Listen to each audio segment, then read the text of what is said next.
শ্রী সীতারামচন্দ্রাভ্যম নমঃ। শ্রীমদ্ বাল্মীকীয় রামায়ণ বালকাণ্ড বা আদিকাণ্ড দশম সর্গ। সনৎকুমার কর্তৃক প্রতিপাদিত এবং সুমন্ত্র কর্তৃক কথিত অঙ্গদেশে ঋষ্যশৃঙ্গকে নিয়ে আসা এবং শান্তার সঙ্গে তার বিবাহ বিষয়ের সবিস্তারে বর্ণনা। রাজা দশরথ কর্তৃক জিজ্ঞাসিত হয়ে সুমন্ত্র বললেন, মন্ত্রীগণ কর্তৃক ঋষ্যশৃঙ্গ যেমনভাবে এবং যে উপায়ে আনিত হয়েছিলেন সেই বিষয়ে আমি বলছি, মন্ত্রীদের সঙ্গে আপনি শ্রবণ করুন। মন্ত্রীদের সঙ্গে নিয়ে এসে পুরোহিত রাজা রোমপাদকে বললেন, বিঘ্নহীন উপায় আমরা চিন্তা করেছি। ঋষ্যশৃঙ্গ বনবাসী তপস্বী এবং সর্বদা বেদ পাঠরত। তিনি নারী, বিষয়ভোগ এবং সুখের বিষয়ে অভিজ্ঞতাহীন। মানুষের চিত্ত বিক্ষেপকারী ইন্দ্রিয় উপভোজ্য লোভনীয় বিষয়ের সাহায্যে ঋষি ঋষ্যশৃঙ্গকে নগরে উপায় আনিত হয়েছিলেন। সেই সকল বিষয়ই আমি অঙ্গরাজ্যে নিয়ে আসতে সাহায্য করব বা আনয়ন করাব। আপনি শীঘ্রই তার ব্যবস্থা করুন। নানা লঙ্কারে সুসজ্জিতা রূপবতী গণিকারা আপনার দ্বারা পুরস্কৃতা হয়ে সেখানে গিয়ে নানাভাবে তাকে প্রলোভিত করে এখানে নিয়ে আসবেন। রাজা সেই কথা শুনে পুরোহিতকে বললেন, তাই করুন। তখন পুরোহিত এবং মন্ত্রীরা রাজার আদেশে সেই রূপই ব্যবস্থা করলেন। রাজা রোমপাদের আদেশ শুনে প্রধানা বারাঙ্গনারা গভীর বনে প্রবেশ করে আশ্রমের নিকটে গিয়ে তাকে দেখার চেষ্টা করতে লাগলেন। ঋষিপুত্র ঋষ্যশৃঙ্গ অতীব ধীর স্বভাবের এবং পিতার নিকট সর্বদা অবস্থান করেই তৃপ্ত। তিনি সর্বদাই আশ্রমে থাকেন, কখনোই আশ্রমের বাইরে যাননি। সেই তপস্বী ঋষিকুমার জন্ম থেকেই কোনো স্ত্রী বা নিজ পিতা ব্যতীত অন্য কোনো পুরুষ বা নগরে রাষ্ট্রে জাত কোনো প্রাণীই দেখেননি। একদিন বিভাণ্ডক মুনির পুত্র ঋষ্যশৃঙ্গ স্বেচ্ছাক্রমে বেড়াতে বেড়াতে সেখানে এলেন এবং সেই সুন্দরী নারীদের দেখতে পেলেন। আকর্ষণীয় এবং অদ্ভুত বেশধারিণী সেই সুন্দরী রমণীরা সকলে মধুর স্বরে গান করতে করতে ঋষিকুমারের কাছে এসে বললেন, হে ব্রাহ্মণ, আপনি কে, কি করেন? লোকালয় থেকে দূরে এই নির্জন বনে কেন একাকী বিচরণ করছেন? আমরা জানতে চাই, আমাদের বলুন। বনে কমনীয় রূপা সেই রূপ স্ত্রীলোক তিনি পূর্বে কখনো দেখেননি, তাই নিজের পিতার পরিচয় দেবার জন্য তার হৃদয় থেকে ইচ্ছা জাগল। ঋষ্যশৃঙ্গ বললেন, আমার পিতা ঋষি বিভাণ্ডক, আমি তার আত্মজ। ঋষ্যশৃঙ্গ আমার নাম। তপস্যা কর্মের দ্বারাই আমি পৃথিবীতে পরিচিত। এই নিকটেই আমাদের আশ্রম। হে সুন্দরীগণ, আপনারা আমাদের আশ্রমে আসুন, বিধিপূর্বক আপনাদের সেবা করব।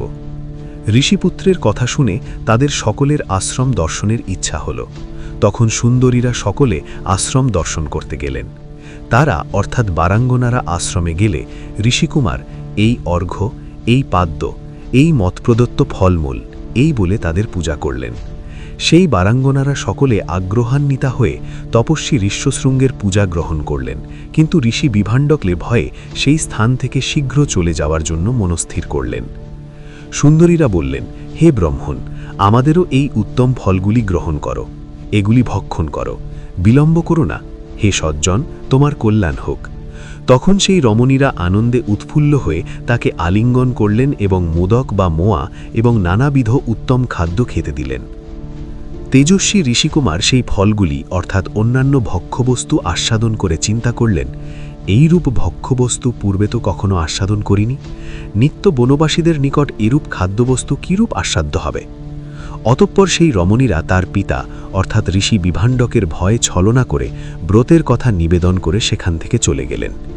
সেই সকল রমণীরা চলে গেলে কাশ্যপ ঋষির বংশধর ব্রাহ্মণ ঋষ্যশৃঙ্গ চঞ্চল হৃদয়ে দুঃখিত হয়ে ইতস্তত ভ্রমণ করতে লাগলেন। অতঃপর অহরহ মনে মনে চিন্তা করতে করতে বিভাণ্ডক মুনির পুত্র বীর্যবান রূপবান ঋষ্যশৃঙ্গ সেখানে সেই অলঙ্কার সজ্জিতা সুন্দরী প্রধানা বারাঙ্গনারা দৃষ্ট হয়েছিল, পরের দিন সেই স্থানে উপস্থিত হলেন। তখন সেই ব্রাহ্মণকে আসতে দেখেই বারাঙ্গনারা হৃষ্টচিত্তে তার নিকটে উপস্থিত হয়ে বললেন, হে সৌম্য, আমাদের আশ্রমে আসুন। যদিও এই বনে বহু বিচিত্র ফলমূল পাওয়া যায়, সেখানেও সেইরূপ বিশেষ প্রকার ফলমূল নিশ্চয়ই পাওয়া যাবে। তাদের সকলের আন্তরিক আহ্বান শুনে ঋষ্যশৃঙ্গ যাওয়ার ইচ্ছা প্রকাশ করলেন এবং সেই সুন্দরীরাও তাকে অঙ্গদেশে নিয়ে গেলেন। সেই মহাত্মা ব্রাহ্মণ অঙ্গদেশে আনিত হলে সহসা পর্জন্যদেব অর্থাৎ বৃষ্টির দেবতা ইন্দ্র জগৎবাসীকে আহ্লাদিত করে বাড়ি বর্ষণ করতে লাগলেন। বর্ষণের দ্বারাই অঙ্গরাজ তপস্বী ব্রাহ্মণের আগমন বুঝতে পেরে পথে অগ্রসর হয়ে মুনিকে অভ্যর্থনা করে বিনম্র হয়ে ভূমিতে মস্তক স্পর্শ করে সাষ্টাঙ্গ প্রণিপাত করলেন।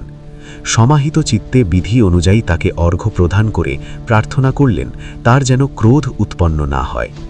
কপটতার সাহায্যে ব্রহ্মচারী ঋষিকুমারকে আশ্রম থেকে নগরে নিয়ে আসার জন্য ঋষি বিভাণ্ডক এবং ঋষিকুমার ঋষ্যশৃঙ্গের মনে যেন ক্রোধ না হয় এই বর প্রার্থনা করলেন অঙ্গহাজ। ঋষ্যশৃঙ্গকে রাজান্তকপুরে নিয়ে গিয়ে তার হাতে শান্তা নাম্নী কন্যাকে যথাবিধি সম্প্রদান করে রাজা রোমপাদ প্রশান্ত চিত্তে হর্ষোৎফুল্ল হয়ে উঠলেন। এই রূপে সেই মহাত তেজস্বী ঋষিকুমার ঋষ্যশৃঙ্গ অঙ্গরাজ রোমপাদ কর্তৃক সম্মানিত হয়ে সকল কাম্য বস্তুসহ স্ত্রী শান্তাকে নিয়ে সেই অঙ্গরাজ্যে বাস করতে লাগলেন। মহর্ষি বাল্মীকি বিরচিত আদিকাব্য শ্রীমদ্ রামায়ণের বালকাণ্ডে বা আদিকাণ্ডে 10ম সর্গ সমাপ্ত।